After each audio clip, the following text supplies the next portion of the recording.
Good morning, Joan of Arc. My name is Julie Madden. I'm on staff here at St. John's, and it is my pleasure to welcome you wherever you are on your journey. In these weeks after Easter, the readings really show us the joy and the struggle of trying to become who Jesus led us to be in this world, people of justice, people of welcome and inclusion, and people who live into the truth of who we are and who we are together. So we have invited Ellie Krug to join us as our guest speaker today. Ellie was an Iowa civil trial attorney with more than 100 trials, and she transitioned from male to female in 2009. She now works around the country and around the world with individuals and communities who are committed to a different way of being in this world. She calls herself a hopeless idealist, but she is here to instruct us in practical idealism. She also said we have brought her this close to returning to a Catholic church. Please welcome Ellie Krug.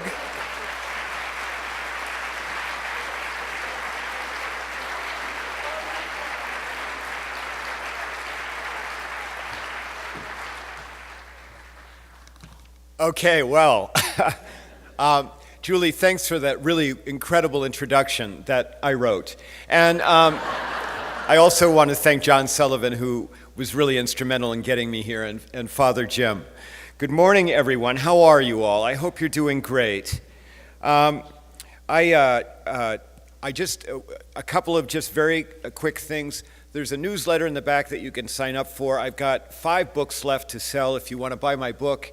And I have a standing offer where I will meet with any human in a public place for up to an hour or on the phone to talk about surviving the human condition. So I'm making that offer to you right now. And if you don't want to take me up on it, which is fine, it's transferable. You can give it to someone else. Now, I start all of my talks by saying that all that I am is simply a survivor of the human condition. It's just that my survivorship is far more public than it is for most people. I mean, let's talk about the elephant in the room. Let's face it. I look like a chick. Nod your heads, please, vigorously, okay? But I sound like a dude. And what that makes me in today's society really is other.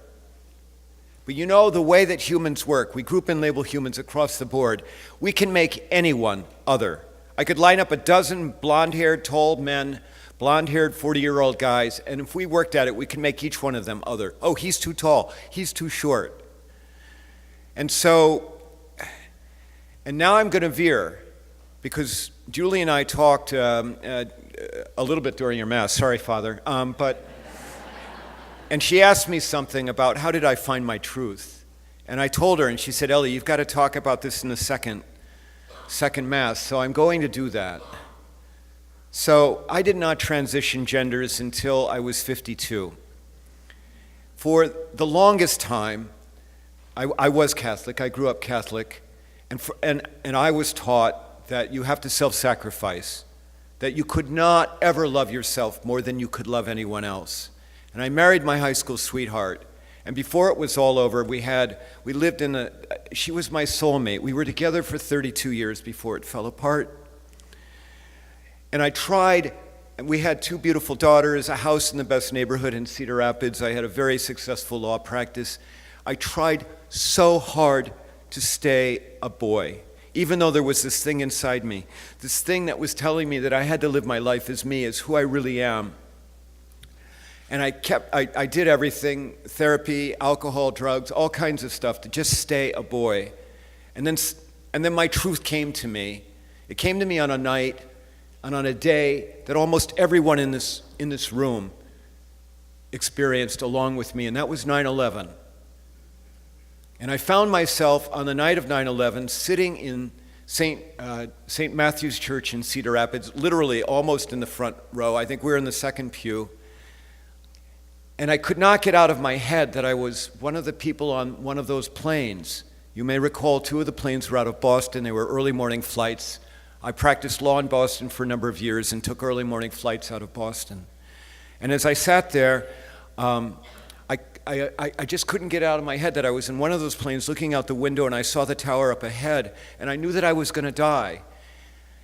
And what I did then is I played the silly game that we all play when we get older, what would be my last thoughts? And of course my last thoughts would be about Lydia, my wife, and my 2 daughters, who I just love so very much, and some other people in my life. But then, the very, very last thought, right before American Airlines aluminum hit Trade Center steel, right before that, the very last thought was, coward, you are going to die a coward. Because you see, all before that, this thing inside of me, authenticity, had been telling me that I needed to live my life. I needed to live as who I am. And the whole time I was tamping it down. I was saying, no, I can't love myself more than I love Lydia and my girls. No, I can't lose, because I was very certain that if this ever came out, I would lose my law practice. I was certain I would lose Lydia. I was certain that I would lose other people. And all that did come to bear. I mean, that all did happen. It's all good, though. I mean, I'm good now. I'm living as I am, and I'm living authentically. And it just came to me that you're going to die a coward. And I could not take that idea that on my deathbed, with all the love that I would have, with all the riches I would have had by that point, that I would look back and I would say, oh my God, what a waste. You didn't get to live as you, Ellie. You didn't get to be you. And it was on that night, on the night of 9/11, sitting in St. Matthew's Church, that I said I was done. That I was done lying to myself, that I was done fighting myself, that I was done putting off living as me. And I knew that I turned to Lydia and I looked at her, and she's crying because it's 9/11. And now I started crying because I knew that I was going to break her heart. And it took 3 years to leave her. I mean, how do you leave somebody that you love? And then it took 5 more years for me to transition. But when I transitioned, once I got to live as me, I said, no more attack dog lawyer. I was a very aggressive and well-respected lawyer. And I said, no more of that, because that's not me. I'm actually a kind and gentle human. I am. I know, a lawyer and human, how does that work? And you know what? I went back to the words of Dr. King and Robert F. Kennedy, my 2 heroes. I call them actually the Special Ks. I do. And you know, both of them said that we have an obligation to make this world a better place. They did it. And it's not voluntary. It's not something you fit in between yoga and takeout sushi. That we have an obligation to make this world a better place. And I go now and I speak across North America about human inclusivity, not only about being trans, but generally about human inclusivity for all humans. And that's where I came up with the 4 commonalities, that humans share 4 things in common, regardless of the color of their skin, the religion that they practice, the incongruity between voice and appearance. The 4 things. You ready? It's 4 things I know about everybody in this room. 4 things. Number 1, everyone in this room wants their son or daughter or their grandkid or their niece or their nephew or the kid of their best friend to succeed. No one does not want a kid to succeed. Number 2, everyone in this room wants to be free of physical or emotional violence. No one wants that brought on themselves or on the people that they love, and most of us do not want it brought on any humans.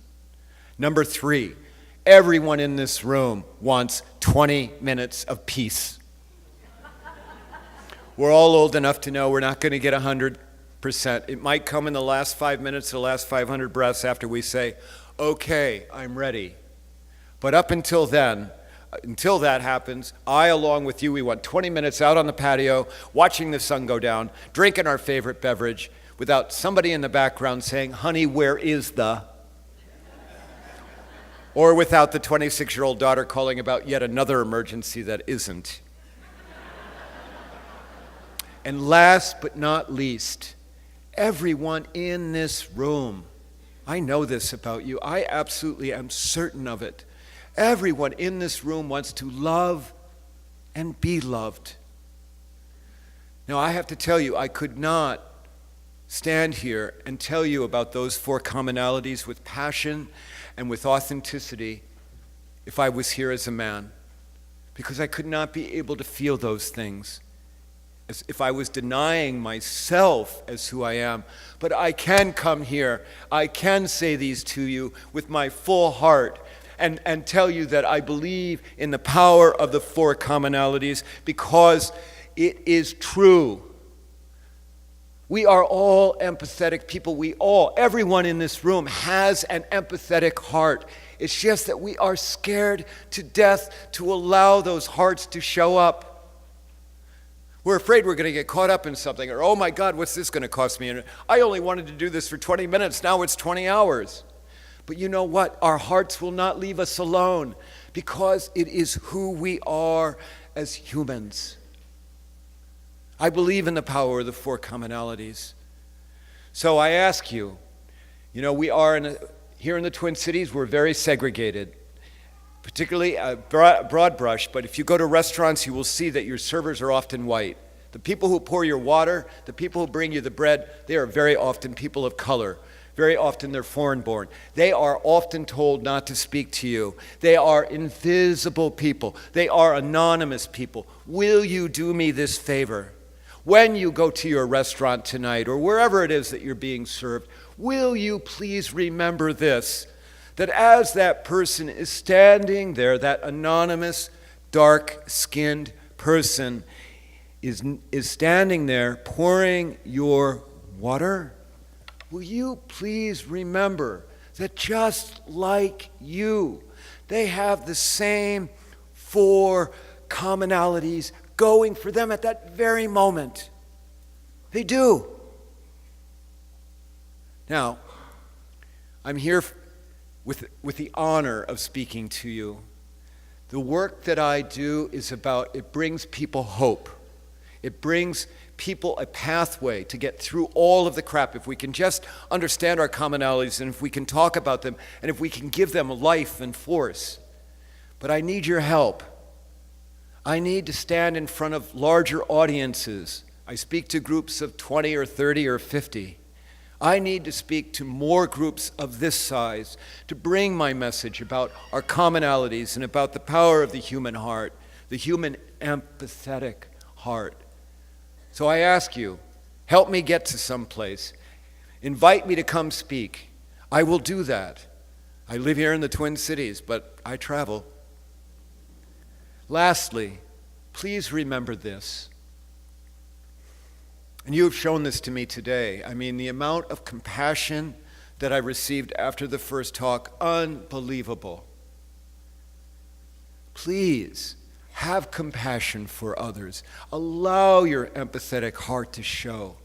But also, please have empathy and compassion for yourselves. We are so often beating ourselves up, and it is so wrong to do. Ask yourself one question every day. Am I doing my best as the circumstances presently exist? And if your answer to that question is yes, there is nothing else that you need to do. Thank you very much.